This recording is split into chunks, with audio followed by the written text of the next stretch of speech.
Hey there, YouTubers. Leather Stocking Angler here, and today we're going to talk about fishing kayaks. I on Facebook and a lot of the kayak groups that I belong to, I always see what's a good kayak for this price point, what's a good kayak for that price point.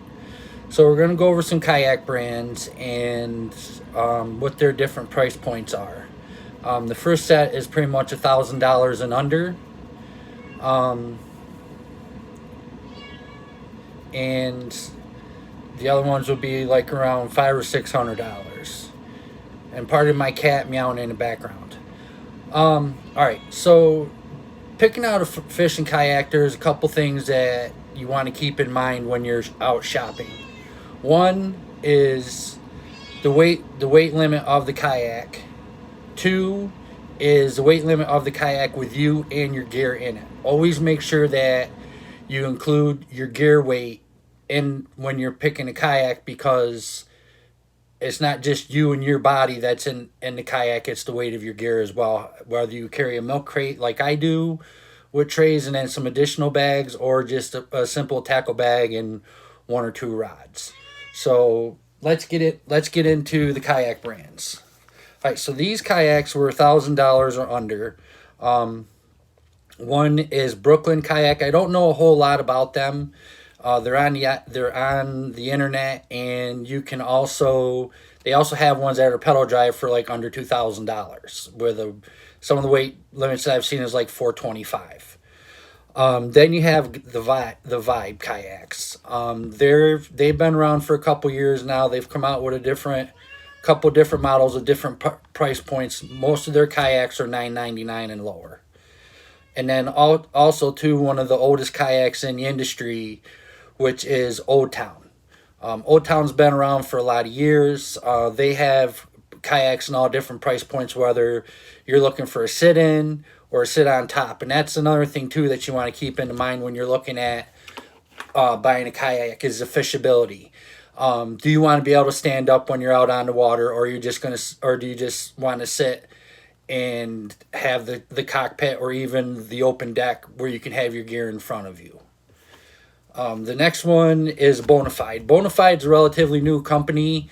Some of the pros like Chad Hoover and Gene Jensen and a few are all doing the Bonafides. If you want to go on there and take a look at, do some reviews, see what kind of reviews are out there.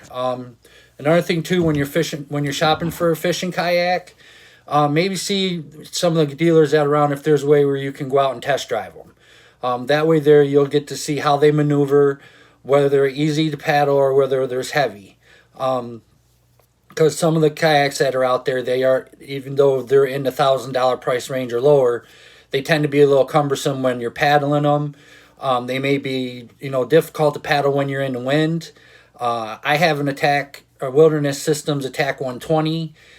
Before that, I had an Ascend H12 and an Ascend FS12T. The Ascend kayaks are good kayaks. They're good sturdy kayaks. They're good for the money. They're good as a starter kayak, but they are heavy, and they're not very paddle friendly when it comes to, if you're on the water and it's a windy day. You're really going to be dealing with not only fighting the wind, but you're going to be dealing with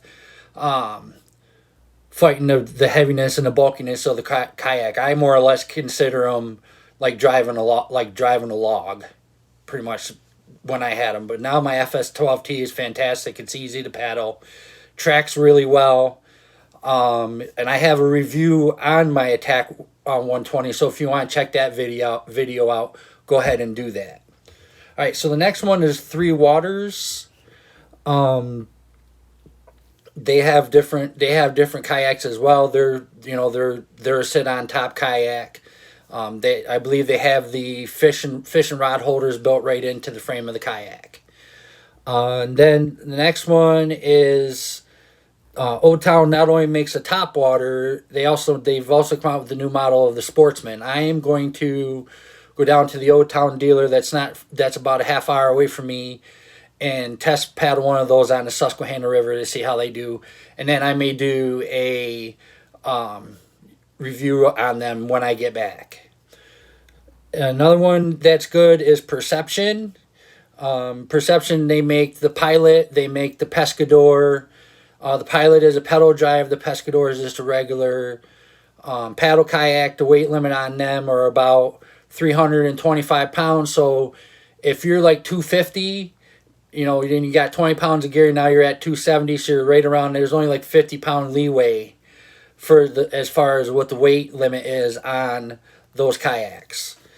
And the next one is New Canoe. New Canoe looks more like a kayak canoe hybrid. There's also a John boat type kayak as well. If you want to go on a good website to check out the kayaks and what are all the different ones that are out there, Austin Kayak is a really good website to go. Also, these manufacturers that I've mentioned, you can also go on their websites and check out their boats as well, and just see how, what the reviews are, what people are saying about them, what's the good things, what's the bad things, that kind of thing there. So that's the $1,000 or lower kayaks. Now we're going to get into the $500 to $600 range kayak. And when it comes to picking out a kayak, buy whatever makes you happy. Don't buy something just because somebody else is telling you to do it. If they got another kayak and they're like, hey man, you ought to buy this kayak, then say, hey, can I test drive yours to see how it feels? That's what I did. A buddy of mine, he has an Attack 140. We were fishing on Lake Moraine. When we were coming off the lake, I said, hey, can I try your kayak out to see how it is? And I actually stood up and paddled around. It was pretty good. I was kind of at an angle, but you just got to get that footing that's comfortable for you. All right, so now we're going to get in, like I said, the $500 to $600 range kayaks. The Pelican is a huge brand. They've been around forever. Sun Dolphin is another one. Some of the Pelicans, like the Pioneer I was looking at, it looked like it really had a really good, comfortable seat on it. So you weren't just sitting on plastic all day. You'd actually be elevated up off the deck of the kayak. And you might be able to put some trays or whatever underneath. But those would be worth taking a look at. Then also, too, Hobie's patent on their drive system expired. So Pelican came out with a kayak that has the Hobie drive system in it. And you can check that out on their website, pelicanfishing.com. So then there's also another one called the Lifetime Teton. And there's also one called the Old Town Trip. Old Town, they have all different price points. You just have to shop around and see what's best for you. If you don't mind having a sit-in kayak without rod holders, or you're going to modify it to your liking of how you're going to hold your rods, those are definitely worth taking a look at. So if you have any questions, don't hesitate to send me a message. I'll be more than happy to answer your questions. I'm out here to help you. I'm a hardcore fisherman. I love to talk about fishing. So if you want to send me a message and ask me about different lures and stuff like that, I will be doing some more videos. I'll be doing some videos on how to pick a rod and a reel, and why paying a little bit better money for a rod is better than some of the less inexpensive rods that are out there. So that's the end of the video. If you liked the video, please hit the like button.